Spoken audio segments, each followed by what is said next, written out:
Last time you saw the Hawks, they were blowing a fourth quarter lead late to the 76ers in Game 3 of the Eastern Conference Finals.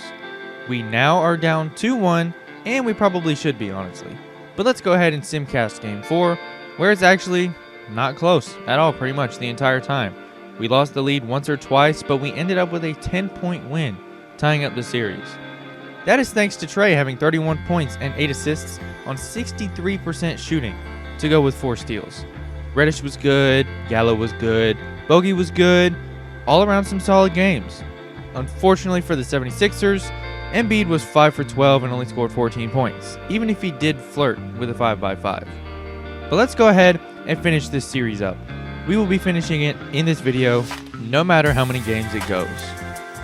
But for now, we're starting in the first quarter of Game 4 with a very sloppy play, with Simmons stealing the pass and taking it all the way for the slam. Hopefully this isn't indicative of how this game will go. Then on their very next possession, as I say that, Simmons finds the trailing Tobias, who gets an easy 2 points.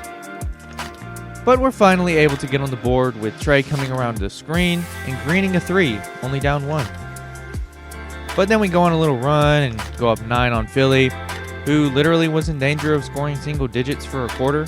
So I do turn their sliders up some more, as well as turn ours down a tad more. We'll see if it works, man. So yeah, it didn't work. Cam gets another steal on Simmons and takes it all the way on the fast break for a filthy slam. We're up 11 points, with the Sixers only scoring 6 in 7.5 minutes. Then, as you can see, Cam just steps behind the three-point line and greens the 3. We currently lead 20-6. What in the world is happening to the Sixers? But they do eventually score. It only took someone being left absolutely wide open for them to get something to go. Other than that, the third quarter is pretty slow, so we ended up 29-13 after a pretty dominating defensive performance. To kick off the second quarter, Seth Curry gets by Rondo for the floater. Finally, someone made a shot for them. Then Bogdan answers that with a 3, and our lead is up to 17 now. But I guess Okongwu being in is Joel's signal to eat, because that's what he does every time he comes in. I mean, on this one, Okongwu is just frozen, as Embiid gets a super easy 2 points. Oh look, it's Embiid cooking Okongwu again. Our lead is kind of in danger. Gallinari picked a real opportune time to make this shot though, because our lead is back at 14. Embiid has like 8 points in the quarter now, these coming off of an offensive rebound. Holy crap, how did Embiid catch that lob? We're seriously going to blow a lead now, huh? Then to top it all off, Danny Green actually hit a 3. Also, we haven't scored in a couple minutes. But finally, after like 3 minutes, somebody scores. Thank you, Herter, for greening the 3. A few minutes and very few buckets later, the Sixers close the gap to the closest it's been since the start of the first. We've got another collapse on the way, it seems. And then Tobias closes it to 2. We're doomed. But out of all the wide open 3s we've missed, Trey decides he's just going to make this contested one. I mean, whatever, I guess. I'll take the 3 points. But then Ben Simmons turns into Kobe Bryant, apparently, drilling a 17-ish foot fadeaway. What? Getting close to the end of the quarter, Bogdan gets the and one on Thibault to keep our lead comfortable. But somehow Simmons gets this pass to Dwight.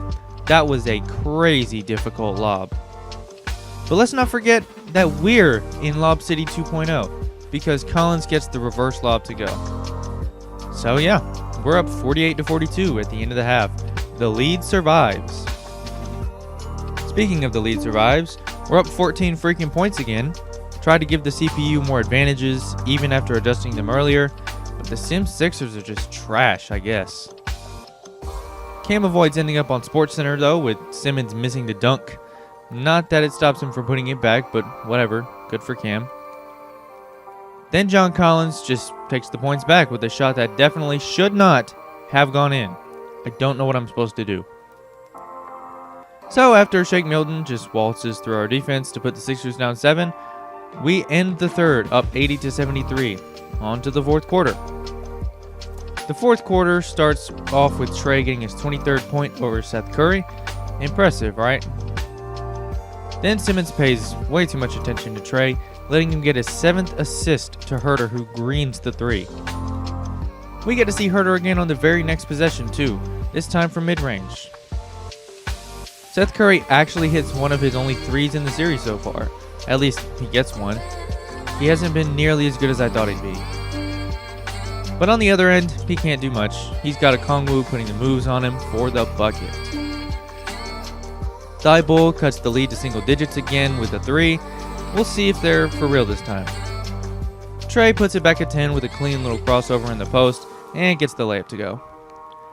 Then on the next possession, Bogdan's screening a 3. I guess they weren't for real. Okay, never mind. Tobias hit a 3, back to 10. Can the Sixers make up their mind, please? Okay, I won't lie. They don't actually make the comeback. They make a shot here and there, but for the most part, we take them out of our game with 3s. We won. 115 to 101. Anticlimactic, maybe? I don't know. But we won, and it means that I don't have to edit the rest of the same clips over and over again. So, we're all winners here, except for the Sixers. We actually hit 19 threes, which was 37% out of 51 attempts, which is kind of a lot. So, I guess you can see why we won. Plus, we got 24 points off of turnovers. Trey had 30 on 27 shots and went 6 for 17 from 3. I was pulling all game, and a ton of open ones just didn't go in, as was the case with a lot of people, surprisingly. No real standout guys, though. Everybody just had a solid game. On the other side, Embiid had 28 on 27 shots, 17 rebounds, though. Ben Simmons had a triple-double, although he had 7 turnovers, and everyone else kind of sucked. But Sixers fans, don't worry. You guys got the best of the Hawks in Game 6, which I forgot to record, but here's the screenshot. They absolutely pummeled us, almost scoring 50 points in the fourth quarter. They did this behind 34 points from Tobias Harris, 30 from Embiid, and 28 from Simmons, who was actually flirting with the 5x5. So we're going to a Game 7. I am not going to play an entire other game, so let's jump into the fourth quarter, shall we? We start off by cutting our deficit to 4 off the feed to Gallo from Trey, who has 20 points and 7 assists now. Oh crap, Danny Green is confidently pulling and hitting? We might actually be in trouble. But Gallo so far has scored our only points in the fourth. This time he shows his talents off the dribble. But then Simmons gets the floater to go over Trey, who he probably didn't even notice. Then on the next possession, Simmons dunks the hell out of the ball. And we're down 11. Yikes. Lucky for us, Bogdan doesn't plan on losing, hitting his 3 coming off the screen. Embiid takes that right back though, because I left him wide open for 3. In my defense, he's only hit like 2 of those all series. We've actually missed like 3 wide open 3s in a row. Meanwhile, Simmons is just bullying us inside. We're down 13 points. And then there's Simmons dishing the lob, down 15. Then Hunter got stuck on Simmons, and Tobias puts us down 17. I think this game might be over, guys. Yeah, spoiler alert, we lose. We lose 117 to 101 to be precise. I mean, when you miss all your wide open shots and then get bullied on defense, there's nothing much you can really do. I mean, just look at these percentages. 43% from the field, even if we did shoot 39% from 3 and make 19 of them. We gave up a lot of points in the paint. And yeah, no box scores or anything. We lost to the Sixers in the Eastern Conference Finals. With this group, I think we'll be back. But given the money we're about to have to give out, there might be some roster changes coming up. We have to make some decisions that we will be talking about in the next couple episodes. But if you enjoyed the video, consider leaving a like and subscribing to the channel. I'd greatly appreciate it. If you didn't like it, leave a dislike. And y'all, have a good one.